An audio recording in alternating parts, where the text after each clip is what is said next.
ಮೆಟ್ಟಿದರೆ ಕನ್ನಡ ಮಣ್ಣ ಮೆಟ್ಟಬೇಕು. ಬದುಕಿದ್ದು ಜಟಕ ಬಂಡಿ, ಇದು ವಿಧಿಯೋಡಿಸುವ ಬಂಡಿ. ಬದುಕಿದ್ದು ಜಟಕ ಬಂಡಿ, ವಿಧಿ ಅಲೆದಾಡಿಸುವ ಬಂಡಿ. ಹುಟ್ಟಿದರೆ ಕನ್ನಡ ನಾಡ ಹುಟ್ಟಬೇಕು, ಮೆಟ್ಟಿದರೆ ಕನ್ನಡ ಮಣ್ಣ ಮೆಟ್ಟಬೇಕು.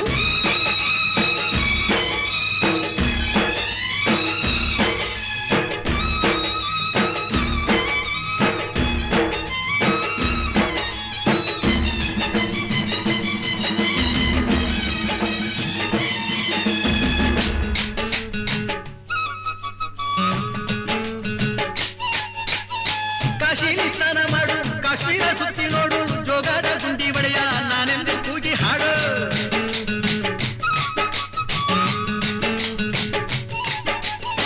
ಅಜಂತ ಎಲ್ಲೋರನ ಬಾಳಲ್ಲಿ ಬೊಮ್ಮೆ ನೋಡು, ಬಾದಾಮಿ ಐಹೊಳೆಯ ಚಂದನ ತೂಕ ಮಾಡು. ಕಲಿಯೋಕೆ ಕೋಟಿ ಭಾಷೆ, ಆಡೋಕೆ ಒಂದೇ ಭಾಷೆ ಕನ್ನಡ. ಕನ್ನಡ ಕಸ್ತೂರಿ ಕನ್ನಡ. ಹುಟ್ಟಿದರೆ ಕನ್ನಡ ನಾಡ ಹುಟ್ಟಬೇಕು, ಮೆಟ್ಟಿದರೆ ಕನ್ನಡ ಮಣ್ಣ ಮೆಟ್ಟಬೇಕು. ಬದುಕಿದ್ದು ಜಟಕ ಬಂಡಿ, ಇದು ವಿಧಿಯೋಡಿಸುವ ಬಂಡಿ.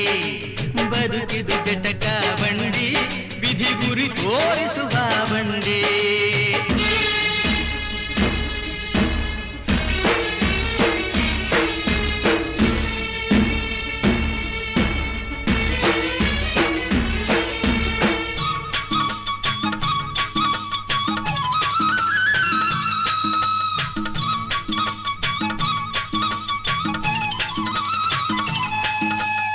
ಧ್ಯಾನಕ್ಕೆ ಭೂಮಿ ಇದು, ಪ್ರೇಮಕ್ಕೆ ಸ್ವರ್ಗ ಇದು, ಸ್ನೇಹಕ್ಕೆ ಶಾಲೆ ಇದು, ಜ್ಞಾನಕ್ಕೆ ಪೀಠ ಇದು.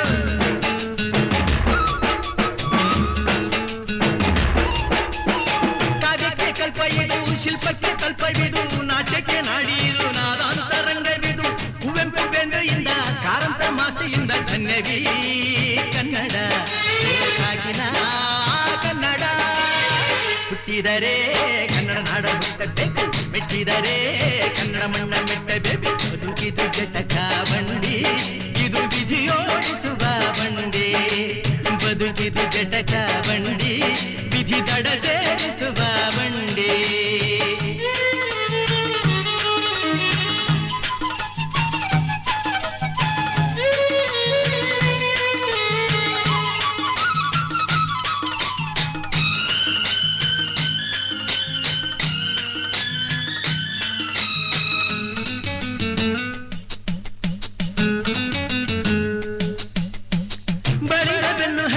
ನೂರಾರು ಊರು ಸುತ್ತಿ ಏನೇನೋ ಕಂಡ ಮೇಲು, ನಮ್ಮೂರೇ ನಮಗೆ ಮೇಲು.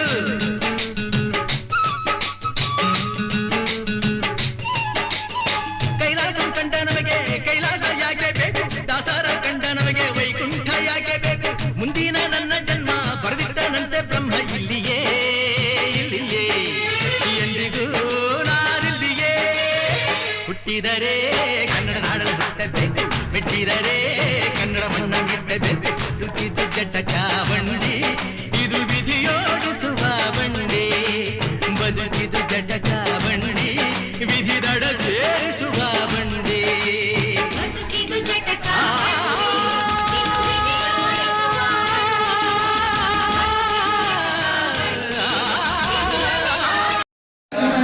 ಶುಭಾಶಯಗಳು ಎಲ್ಲರಿಗೂ. ಈ ವೇದಿಕೆ ಇವತ್ತನೇ ಕನ್ನಡ ರಾಜ್ಯೋತ್ಸವ ಶುಭಾಶಯಗಳು. ನಮ್ಮ ಕರ್ನಾಟಕ ಅಂದ್ರೆ ನಮ್ಗೆ ಹೆಮ್ಮೆ ಇದೆ. ಇದು ಐತಿಹಾಸಿಕ ಮತ್ತು ಸಂಸ್ಕೃತ ಹೊಂದಿರುವ ರಾಜ್ಯವಾಗಿದೆ. ಈ ಕರ್ನಾಟಕ ಆಗೋದಕ್ಕಿಂತ ಮುಂಚೆ ಇದು ಬೇರೆ ಬೇರೆ ಪ್ರದೇಶ, ಅಂದ್ರೆ ಕನ್ನಡ ಯಾವ್ಯಾವ ಮಾತಾಡ್ತಾರೆ ಆ ಪ್ರದೇಶವನ್ನೆಲ್ಲ ಸೇರಿ ಒಂದು ಕರ್ನಾಟಕ ರಾಜ್ಯ ಮಾಡ್ತಾರೆ.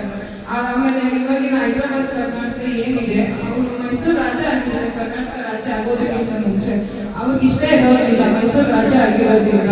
ಆಮೇಲೆ ಮತ್ತೆ ಅವರು ದೇವರಾಜ ಅರಸರು ಮುಖ್ಯಮಂತ್ರಿ ಆದಾಗ ಕರ್ನಾಟಕ ಅಂತ ಹೆಸರು ಬರ್ತಿದೆ. ಆವಾಗ ಹೈದರಾಬಾದ್ ಕರ್ನಾಟಕದವರು ಒಪ್ಪಿಗೆ ಕೊಡ್ತಾರೆ, ಕರ್ನಾಟಕ ರಾಜ್ಯ ಆಗಿರೋದಿಲ್ಲ. ಈ ಎರಡು ಮಾತನ್ನ ಆಡ್ಕೊಂಡು ನಾನು ಎರಡು ಮಾತನ್ನು ಮುಗಿಸ್ತಾ ಇದ್ದೀನಿ. ಈ ದಿನ ಏನು ಈ ಒಂದು ಸಂಸ್ಥೆಯವರು 70ನೇ ಕನ್ನಡ ರಾಜ್ಯೋತ್ಸವ ಕಾರ್ಯಕ್ರಮ ಏರ್ಪಡಿಸಿದ್ದಾರೆ.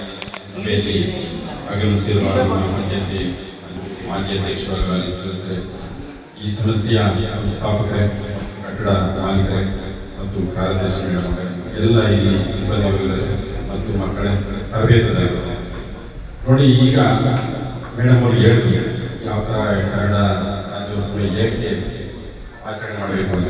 ನಾನು ಏನು ಹೇಳಕ್ಕೆ ಇಷ್ಟಪಡ್ತೀನಿ ಅಂದರೆ, ತರಬೇತುದಾರರು ನೀವು ಬಂದಿದ್ದೀರಿ, ಖುಷಿಯಾಗಿ ಕನ್ನಡ ರಾಜ್ಯೋತ್ಸವ ಹಬ್ಬದ ವಾತಾವರಣದಲ್ಲಿ ಏರ್ಪಡಿಸಿ ಕಾರ್ಯಕ್ರಮ ಮಾಡ್ತಾ ಇದ್ದೀರಿ. ತರಬೇತುದಾರರಾದ ನಮ್ಮ ಸಂಸ್ಥೆಯವರು ಏನು ತರಬೇತಿ ಕೊಟ್ಟು ಒಳ್ಳೆಯ ತರಬೇತಿ ಪಡೆದು ನಿಮ್ಮ ಕುಟುಂಬ ಪೋಷಣೆಗಾಗಿ ಈ ತರಬೇತಿಯನ್ನು ಪಡೆದು ಒಳ್ಳೆ ತರಬೇತರಾಗಿ ಒಳ್ಳೆ ಈ ಸಂಸ್ಥೆಗೆ ಹೆಸರು ತರಬೇಕು.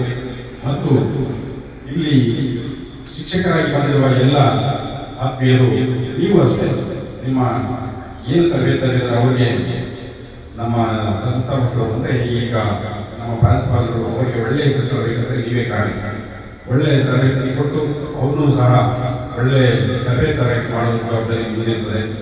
ಅದೇ ರೀತಿ ಕಟ್ಟಡ ಮಾಲೀಕರು ಈಗ ಕಟ್ಟಡ ಮಾಲೀಕರು ಕೊಟ್ಟಿದ್ದಾರೆ. ಮುಂದೆ ಈ ಸಂಸ್ಥೆ ನಿಮಿಷಾಮ ತಾಯಿ ಅವರಿಗೆ ಒಳ್ಳೆ ಈ ಸಂಸ್ಥೆ ಅತ್ಯುನ್ನತಕ್ಕೆ ಬೆಳೀಬೇಕಂದ್ರೆ ನೀವು ಈ ಕಟ್ಟಡವನ್ನು ಒಳ್ಳೆ ಸುಸಜ್ಜಿತವಾಗಿ ಕಳಿಸಿಕೊಟ್ಟು, ಬೇರೆ ಎಲ್ಲ ಕಷ್ಟ ಇರ್ತದೆ, ನೀವು ಜಮೀನ್ದಾರರು ಬೇರೆ ಒಂದು ಜಮೀನಾದ್ರು ಮಾರಿ ಒಂದು ಕಟ್ಟಡನ ಒಳ್ಳೆ ಚೆನ್ನಾಗಿ ಕೊಟ್ಟರೆ ಒಳ್ಳೆಯದು. ಅದು ಮಾಡಿದಾಗ ಇಷ್ಟೆಲ್ಲ ಕಷ್ಟಪಟ್ಟು ಎಲ್ಲ ಮಾಡ್ತಾರೆ. ನಮ್ಮ ಮನೆಗೆ ನಾವೆಲ್ಲ ನೋಡೋಕೆ ಚೆನ್ನಾಗಿರ್ತೀವಿ, ಮನೆಗೆ ಬಂದಾಗ ಮನೆ ಚೆನ್ನಾಗಿರಬೇಕು, ಅದಕ್ಕೆ ದೇವರು ಕೋಣೆ ಇರಬೇಕು, ಅದಕ್ಕೆ ಒಂದು ಅಡಿಗೆ ಮನೆ ಇರಬೇಕು. ಆ ರೀತಿ ಅವರಿಗೆ ಒಂದು ಕಟ್ಟಡ ವ್ಯವಸ್ಥೆ ಮಾಡಿಸ್ಕೊಂಡ್ರೆ ಇನ್ನ ಚೆನ್ನಾಗಿ ಬೆಳೀತಾರೆ. ಬೆಳೀಲಿ ನಮಸ್ಕಾರ. 70ನೇ ವರ್ಷದ ಕನ್ನಡ ರಾಜ್ಯೋತ್ಸವದ ಶುಭಾಶಯಗಳು ತಿಳಿಸ್ತಾ, ಈ ಕಾರ್ಯಕ್ರಮದ ಅಧ್ಯಕ್ಷತೆ ವಹಿಸತಕ್ಕಂಥ ನಮ್ಮ ಪಂಚಾಯತಿ ಅಧ್ಯಕ್ಷರಾದಂತಹ ಪ್ರಿಯಾಂಕ ರಮೇಶ್ ಅವರೇ, ಉಪಾಧ್ಯಕ್ಷರಾದಂತಹ ಶ್ರೀ ದೇವರಾಜ್ ಅವರೇ, ಅದೇ ರೀತಿ ನಮ್ಮ PDO ಸಾರು ಮಂಗಯ್ಯ ಸಾರು, ನೌಕರ ಸಂಘದ ಅಧ್ಯಕ್ಷರು ತಾಲೂಕು, ಅದೇ ರೀತಿ ನಮ್ಮ ಸಂಪಾದಕರಾದ ವಿಜಯ್ ಕರ್ನಾಟಕದ ಸಂಪಾದಕರು, ಪತ್ರಕರ್ತರು, ಮಾಜಿ ಅಧ್ಯಕ್ಷರು ನಾಗರಾಜಣ್ಣವರೇ, ಅದೇ ರೀತಿ ನಮ್ಮ ಸಂಸ್ಥೆಯ ಮುಖ್ಯಸ್ಥರಾದಂಥ ನರಸಿಂಹ ಸಾರು ನಮಗೆ ಇದೇ 3 ವರ್ಷದಿಂದ ಈ ಕಾರ್ಯಕ್ರಮಕ್ಕೆ ಯಾವಾಗೂ ಸೆಟ್ ಆಫ್ ಕರೀತಾ ಇದ್ರು. ಈ ಸಲ ಕನ್ನಡ ರಾಜ್ಯೋತ್ಸವ ತಂದವರೇ ಅವ್ರಿಗೂ ಸ್ವಾಗತ ಕೋರ್ತಾ, ಕಾರ್ಯದರ್ಶಿಗಳಾದಂಥ ಇವತ್ತು ಕನ್ನಡ ರಾಜ್ಯೋತ್ಸವ ಬಗ್ಗೆ ನಮ್ಮ ಅಧ್ಯಕ್ಷರು ಮಾತಾಡಿದ್ದಾರೆ, ನಮ್ಮ PDO ಸಾರು ಮಾಡಿದ್ದಾರೆ. 8,000 ಜನ ವಿದ್ಯಾರ್ಥಿಗಳಿಗೆ 10 ವರ್ಷದಿಂದ ಏನು ಅವರೊಂದು ವಿದ್ಯೆ ಕಲಿಸಿ 8,000 ಕುಟುಂಬಗಳನ್ನು ಸಾಕ್ತಾ ಇರಬಹುದು. ಇವತ್ತು ಅವ್ರ ಮಾರ್ಗದರ್ಶನದಲ್ಲಿ ಅವ್ರ ವಿದ್ಯಾಭ್ಯಾಸ ಒಳ್ಳೆ ಅವರ ಬೋಧನೆ ಮಾಡ್ತಕ್ಕಂಥದ್ದು ಕಲಿತು ಒಳ್ಳೆ ವಿದ್ಯಾರ್ಥಿಯಾಗಿ ಒಳ್ಳೆ ತಂದೆ ತಾಯಿಗೆ ಸಿಗ್ತಕ್ಕಂಥ ನಿಮ್ಮ ಪ್ರಿನ್ಸಿಪಾಲ್ರಿಗೂ ಒಳ್ಳೆ ಮಾತಾಡೋ ಅವಕಾಶ ಕೊಡ್ತಾ ನಿಮ್ಗೆಲ್ಲರಿಗೂ ಒಂದ್ಸಲ ನಾನು ಮಾತನಾಡ್ತೀನಿ.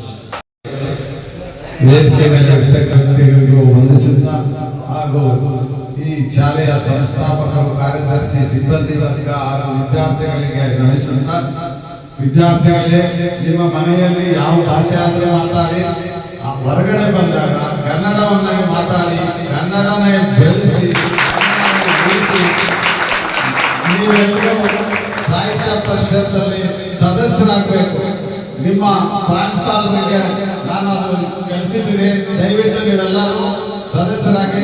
ನಾನೀಗ ಬೆಂಗಳೂರು ಗ್ರಾಮಾಂತರ ಜಿಲ್ಲಾ ಸಾಹಿತ್ಯ ಪರಿಷತ್ ಜಿಲ್ಲಾ ಸಂಘಟನಾ ಕಾರ್ಯದರ್ಶಿ, ದಯವಿಟ್ಟು ನೀವು ಸದಸ್ಯರಾಗಿ. ಜೈ ಹಿಂದ್.